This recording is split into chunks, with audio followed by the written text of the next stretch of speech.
Hi folks, Dave, the Honest Audiophile, and this is the xDuoo TA-22, and these are my Honest Audiophile impressions. I want to thank Apos Audio for providing the xDuoo TA-22 for review. To greatly appreciate it, Apos Audio, you rock. Alright, so the xDuoo TA-22, this will set you back $490 from your bank account. It is a DAC balanced tube hybrid headphone amplifier. It uses dual Sabre ES9038Q2M DAC chips, and it also has dual 12AU7 tubes. You get all kinds of inputs. You get USB, coax, optical, and also balanced in and single-ended in, and Bluetooth 5.1. When using USB and also balanced in and single-ended inputs, you can get upwards of 32-bit 384 PCM, DSD 256, and also MQA. When using optical and coax, you can get upwards of 24 384 and DSD 128. And with Bluetooth, it supports SBC, AAC, aptX low latency, aptX HD, and also LDAC. The headphone outputs for single-ended, you get upwards of 1500 milliwatts at 32 ohms, and then for the XLR and 4.4 output, you get 3000 milliwatts at 32 ohms. And then for the single-ended outputs on the back, there is no balanced outputs. There's two of them. The DAC output is fixed and the tube is variable. We'll talk more about that in a moment. But first, let's talk about the build. So the xDuoo TA-22 isn't the largest of devices, but it is rather heavy. It is going to sit on your desk, and it's just going to sit there, and it's going to take quite a bit of effort to move it. It is a nice looking device, and there's plenty of venting on it. I didn't find it to get super warm. Of course, the tubes do get warm, and these tube protectors are magnetic, and they come off very easily, and they sit in place. The tubes will kind of light up. They're not a tube that is well known to get super bright, and so you're not going to get really that tube glow that you would on a more standard non-hybrid tube amp. On the front side here, you have a big 3.2 inch screen, which will show all kinds of information when you have it hooked up to a source. It'll tell you whether or not it's PCM or MQA, DSD playing, and it also will give you the bit rate. Also, you'll see your volume, and it'll tell you what kind of gain you're setting on, if you're low, medium, or high. The volume knob works as a multifunction knob, so you can up and down your volume, and then pressing it once very quickly will cycle through your various inputs. Now, it is kind of sensitive, so there is a little bit of a learning curve. And then if you hold down, you get a couple different screens. You get filters, gain, and also pairing for Bluetooth. Now, the filters on it, it is a little bit on the hard side to adjust, as the volume knob is kind of sensitive, so you kind of scroll through it rather quickly, and you may end up selecting something incorrectly that you didn't have planned until you learn how sensitive it is. Same thing with the gain. It's kind of easy to go through them rather quickly, so I recommend having the volume somewhat low when adjusting the gain. That way, just in case you accidentally go into high when you were not intending to, you don't blast out your gear. The tubes are able to be rolled. I did test it with a couple other different pairs of 12AU7s I have, and there were slight differences in the sound signatures, but you're talking about a hybrid here, And so it's kind of more of a subtle difference. Some things may add in just a little bit more bass or a little bit more treble clarity, things like that. But it's not a full-on tube amplifier, so you're not going to get the full tubey effect. And then the filters that are in it, I stuck with apodizing, but there are various other ones, and they also kind of add in subtleties here and there, but it's very hard to differentiate, and so I stuck with apodizing as that one sounded the best to my ears. All right, so the layout on the back here is fairly simple. You have your big Bluetooth antenna, and then you have USB in, coaxial in, fiber optic in, balanced in, and single-ended RCA in. And then over here you have your master power switch and your power input, and a fuse if you need to change that. And then on this side you have your two outputs. As mentioned, tube is variable and DAC is fixed. They both run at 2 VRMS. And the tube, because this is not a true tube amp, the tube part is the tube aspect of it. The DAC part does not include the tube output, as the tube output is only a buffer on your headphone output and on your single-ended and balanced, or excuse me, single-ended output. This does not have balanced output. So the xDuoo TA-22, how does it sound? So I find that the xDuoo TA-22 has a slightly warm, kind of lush, smooth, rounded type of sound signature. And it's very engaging and just enjoyable throughout. The bass has nice punch and slam to it. It extends nicely into the sub bass, and you get a little bit of rumble and grumble.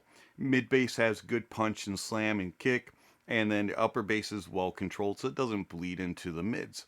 Overall, it's just a very well controlled bass that has good tonality, nice details, and resolution. The mids have nice body to them. They have this kind of lushness and just this enjoyable fullness about them, and are kind of romantic and comfy.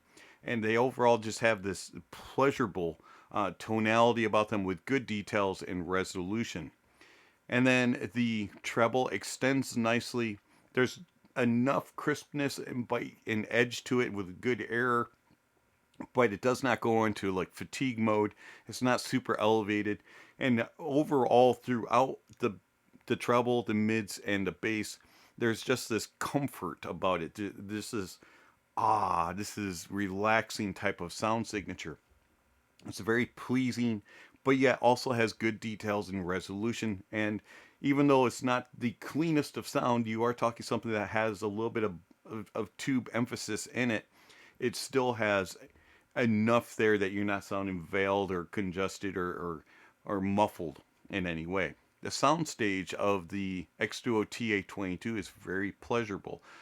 I found that it has nice width to it and good depth, and the imaging is very nice, and it does a good job of being pretty precise in its placement, and you can track things across the stage, and it does well with layering, and things play very well together, and you can tell where they're positioned, whether or not they're in front or behind, and as they move along, you can follow them. Tonality of the TA-22 has a good natural tone and timbre.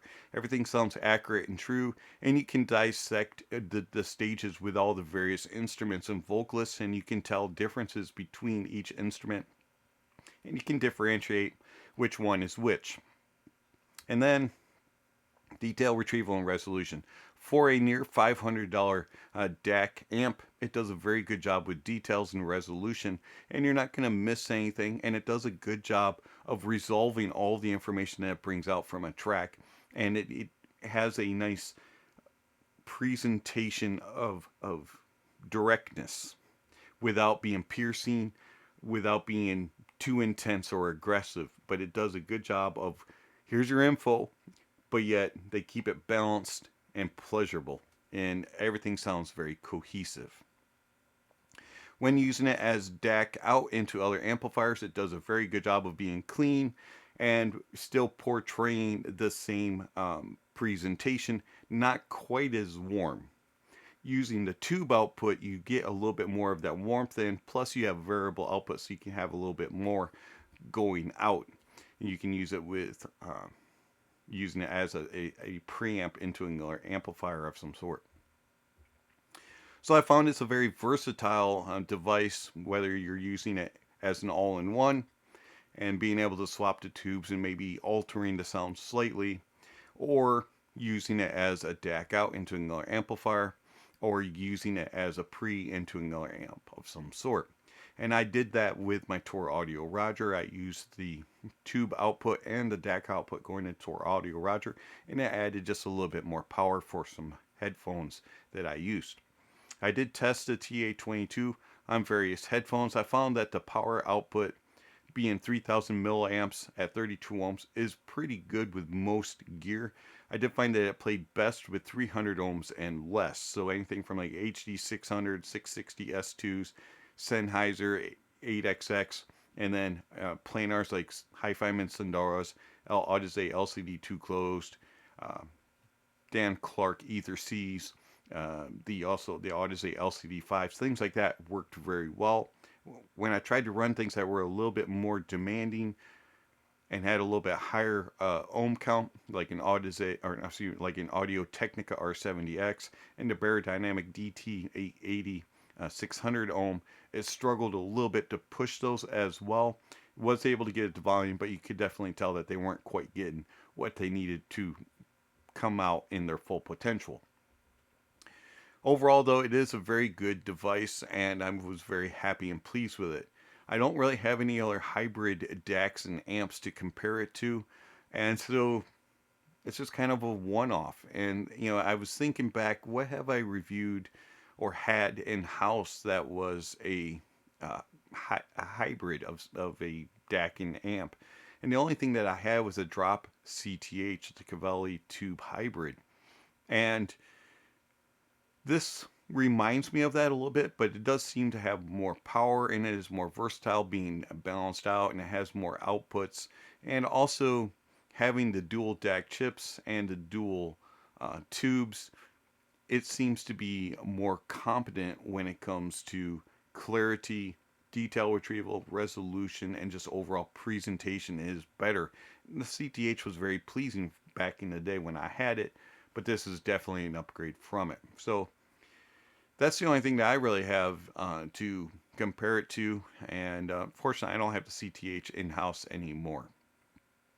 But if you're thinking about an all-in-one and you want a little bit of tube but not a full tube amp, just get a little bit of buffer going for your output stages, the xDuoo TA-22 would be something to consider. Also, if you're looking for something that has a pre-out and a bunch of inputs, here you go. It's been Dave, the Honest Audiophile. Thank you for watching, and I'll catch you on the next video. Speaking of next video, somewhere on the screen, subscription links, notification bells. If you haven't already, please check those off. Don't forget to give a thumbs up or a thumbs down to the video, and check out all the links down below. There's all kinds of information down there regarding how you contact channel, follow channel, support channel. Speaking of supporting channel, I want to thank my supporters through Patreon and YouTube memberships. Thank you very much for all that you provide to the channel. It is much appreciated. If you are interested in supporting the channel, there's many ways that you can do that. You can give one-time gifts through PayPal, Venmo, or buy me a coffee. And you can also do monthly subscriptions if you want through Patreon, YouTube memberships, and buy me a coffee. If you join through Patreon or YouTube memberships, you also get other benefits like early access to videos and also invite to my private Discord server. So if you're interested in supporting the channel, it would be much appreciated. Lastly, don't forget to check out all links down below. There's all kinds of other information like gear recommendations, music recommendations, and all kinds of other things. So check out the links down below. And lastly, don't forget to enjoy the music, and that honesty is the best policy.